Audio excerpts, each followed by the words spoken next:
Hey guys, I'm Janet on occasion, and today we're playing the Total War Warhammer II Battle Replay. So I decided to open up on the Vista. Isn't it beautiful? It's a beautiful map. I mean, look at this. Woo! That's it's a long way down. Yeah, very cool. Anyways, this map is a very cool one. So and it will be to my advantage actually in this battle. So I'm actually up against Kark, who we saw yesterday in that community cast. So we know he's pretty good. So here we got some like Arc Corsairs in the front. I'm against Beastmen, so I wanted something that can deal with sort of gore herds and things. All right. Also some Blades of the Blood Queen. I just wanted something that can hold against sort of Bestigors and the like. I just wanted something a bit sturdy, and also something that give Guardian to Crone Hellebron if need be. So also I have the Kharibdyss. Part of my major plan here is the Kharibdyss. Also, I have a load of Dread Spears. Gotta have that, you know, anti-large for all the, you know, Cygors and things. Gotta have something that can get in the way of that. So I've got these guys. Also got Slaanesh Harvesters. I wanted something that could actually outrun Cygors, so I could chase things down if need be. And also, they've got some great spells. I mean, Word of Pain is going to be really handy. Let's zoom in on these guys. They look amazing. So, Word of Pain and Soul Stealer are just both super useful. Soul Stealer means if it take a bit of damage, you know, on the approach to sort of, you know, Cygors or things, they can get the health back and also do some damage to any heroes and lords, because things like, you know, Malagor or... I mean, Malagor doesn't have any magic resist, so that's going to hit him a lot. Also, Morga's going to take some damage, Kazarak, whatever, Gorbals, you know, anything like that is going to take a lot of damage, and it'll really help. So that's good news. And they're just so quick. They are so quick. So I absolutely love them.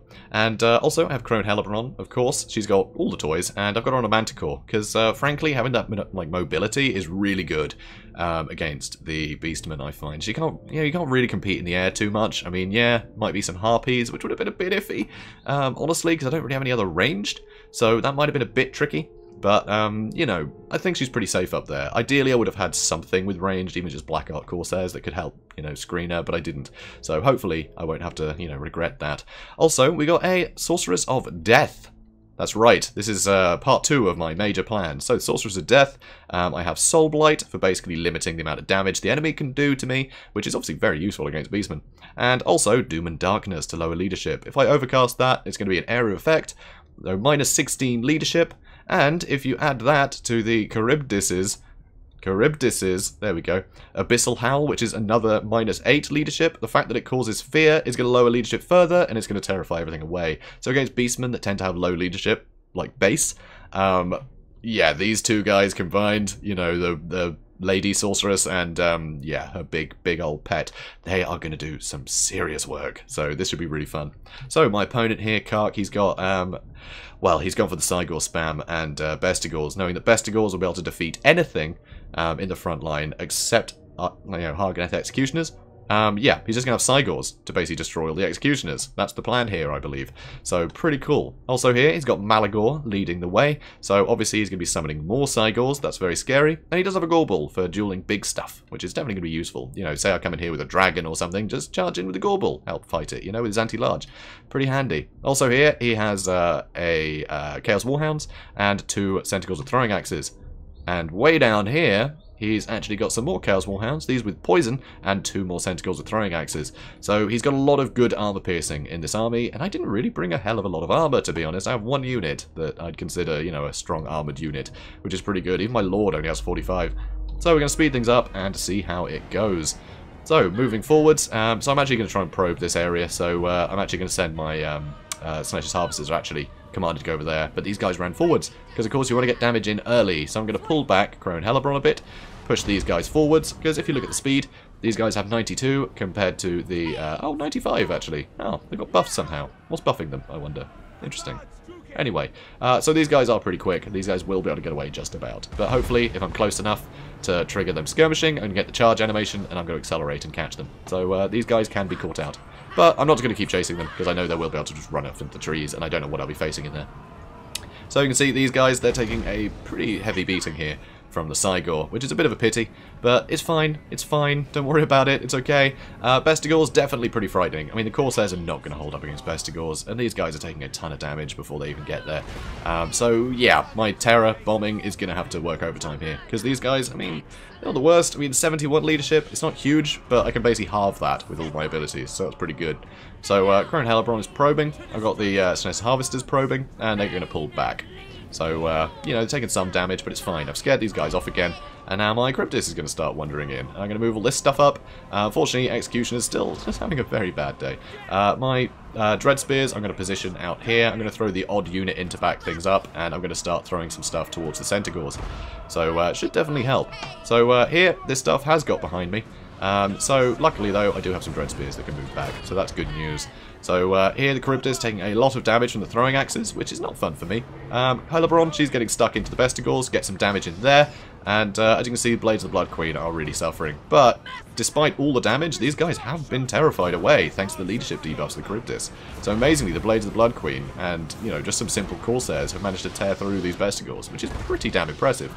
They're getting caught up on more stuff, of course, but that's, you know, to be expected. Gorbel coming for Helibron, bit of a nuisance. So here, still screening this stuff. I don't mind them shooting at Dread Spears, that's fine. And now the Snatcher's Harvesters are going to charge in this way. So here we see a Soul Stealer comes down to whittle this stuff down. It's going to help get rid of the Gorbel.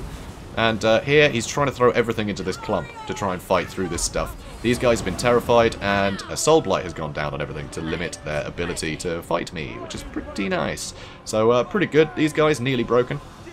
And these guys are getting broken too. Well, he's going to get broken soon. I mean, Word of Pain on him, that's not great for him. So, pretty cool. It's going pretty well. It's going pretty damn well. So, he's still getting attacked. And do I use a Doom and Darkness on him? I forget. I think I do, just to help break him. But it looks like he's getting pretty screwed over here by Helibron and Kharibdyss. Anyway, my Snatcher's Harvesters, they're keeping the pressure on all this stuff, which is pretty great. I've got some Corsairs that are surging forwards, which is nice. So, here, have managed to get rid of him finally. That Word of Pain, it makes them just so ineffective. So here, my Dread Spears have taken a lot of axes to the face, which is a shame. But they're going to come back up.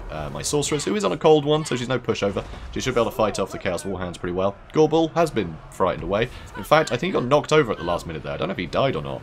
Anyway, now these guys are going to surge forwards. I got my Slaane's Harvesters. They were actually hit by the Warp Gaze, so they were held in place by the Eye of Morslide, and now there's all the missile damage being thrown at them. Got my Corsairs still chasing off that way, which is nice. Here, these Bestigors are still fighting, which is pretty crazy. So they're getting taken care of. These guys are charging forwards. Helibron is up here. I had her hunting, what's-his-face, Malagor for a bit. I think I'm going to change my mind, because there's still a lot of throwing axes here.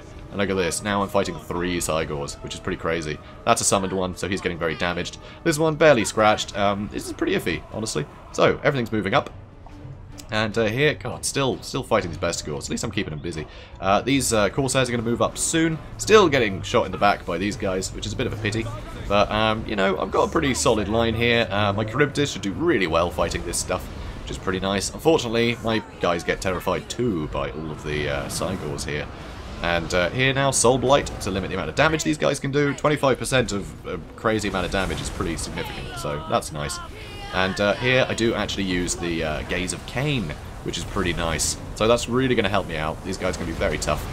So that's pretty nice. But he's getting a rear charge here, so I'm moving these guys along. So I'm going to get a rear charge with the Slaane's Harvesters.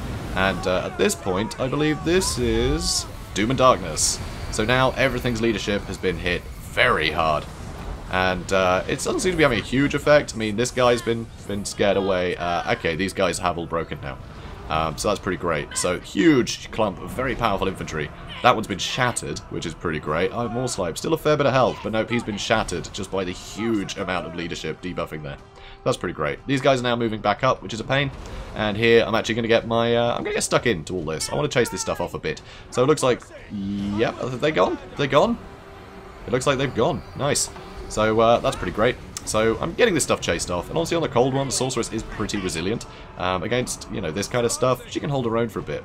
So now I'm surging forward again. I just love seeing that Shattered Eye of Morslide. That is such good news, because he's no pushover. So balance of power slightly in my favour now. And here, still attacking these guys, not a Soul Blight, so they can't really damage this stuff, because I want my Snatcher's Harvesters to keep going here. So Hounds are coming back in, and here you can see there is a Bestigor herd. So I'm going to get Helibron to dive down on top of him in a second. Soon enough. Anyway, my Kharibdyss is still leading the charge here. Oh no, these guys have stopped moving. Come on, guys. Come on. I guess they finished off whatever they're fighting. Here we go. So they're going to keep going. And there we go. So I chase off the Chaos Warhounds, they get terrified away, and then actually shatter, which is pretty cool. Here I've still got the Slaane's Harvesters chasing down these guys. And now I'm going to hit them with a Doom of Darkness, because these guys are going to be frightening. You know, 43 units getting in here, I can't have that. So Doom of Darkness, and they're going to get broken by Helibron. And at this point, he realizes there's no getting out of this. He's got nothing left to take out the Kharibdyss, frankly. And all the spear... I've just got so much. You know, Hellebron's still going. It's too much. So there we go, Pyrrhic victory. So the terror-bombing works. You know, that front line just did not hold. I mean, one unit, 146 kills. That's the one I got rid of at the end with the Doom and Darkness. But yeah, I mean, everything else, it went down pretty quickly, despite the fact that I didn't get rid of any kills, you know? These guys didn't kill a whole lot. I just managed to break them all really quickly. Did a ton of damage, but they still had quite high models. But using Doom and Darkness, you know, well, all the just random leadership debuffs at the start managed to break them nice and quickly. And then the spells, you know, the Soul Stealer, things like that, they just terrified and ran away, so I was able to chase them off. Second time they came in, Doom and Darkness, they were so near the edge, they all ran. So it's pretty great. It's pretty cool to see. It is great to be able to do that. But this map definitely helped me out a lot. It was definitely good being that close to the border, you know. You can just scare them away and make sure they don't come back, which is pretty nice. Pretty damn nice. I have more snipes, 68 kills. Yeah, probably not worthwhile, honestly. I mean, they were mostly Blades of the Blood Queen. I mean, they got wiped out by the end of it. But still, is that worthwhile? I don't know. I mean, now more Slime's pretty expensive. He wasn't really able to capitalise with anything else. I mean, he had a few summon Cygors and things, but frankly, his front line, despite it being Bestigors, it did not hold against all the leadership debuffing. So it was pretty cool to see. But yeah, definitely had a lot of help with the map, though. It stopped him being able to screen me around, you know, with the Centaurs. He can only come from one direction, so it's easy to throw units, you know, in his way to stop him getting to the valuable targets. He just had very few angles that he could come at me, you know, so it's very easy just to chase him off and get back to the fight. So that really screwed him over, I think. But, you know, big line of Bestigor herd, you don't expect to be able to just walk through them that quickly. So it's pretty damn cool. I am loving the whole terror bombing. Kharibdyss, I think, is a just crazy useful tool against low leadership factions. Just as soon as he's nearby, the leadership drops so much. You know, it's not just the buffs. The fact that he's a powerful opponent, you know, he's intimidating. There's a debuff just for having scary things near you, you know, having big things near you. So, yeah, it's going to be rough. It's going to be very rough fighting Kharibdyss with a low leadership faction, especially, you know, with Doom and Darkness. It's just a beautiful combination. So anyway, guys, I hope you enjoyed this. I certainly enjoyed playing it. If you did, please do comment, like, and subscribe, and I will see you in the next one. Have a good day, guys.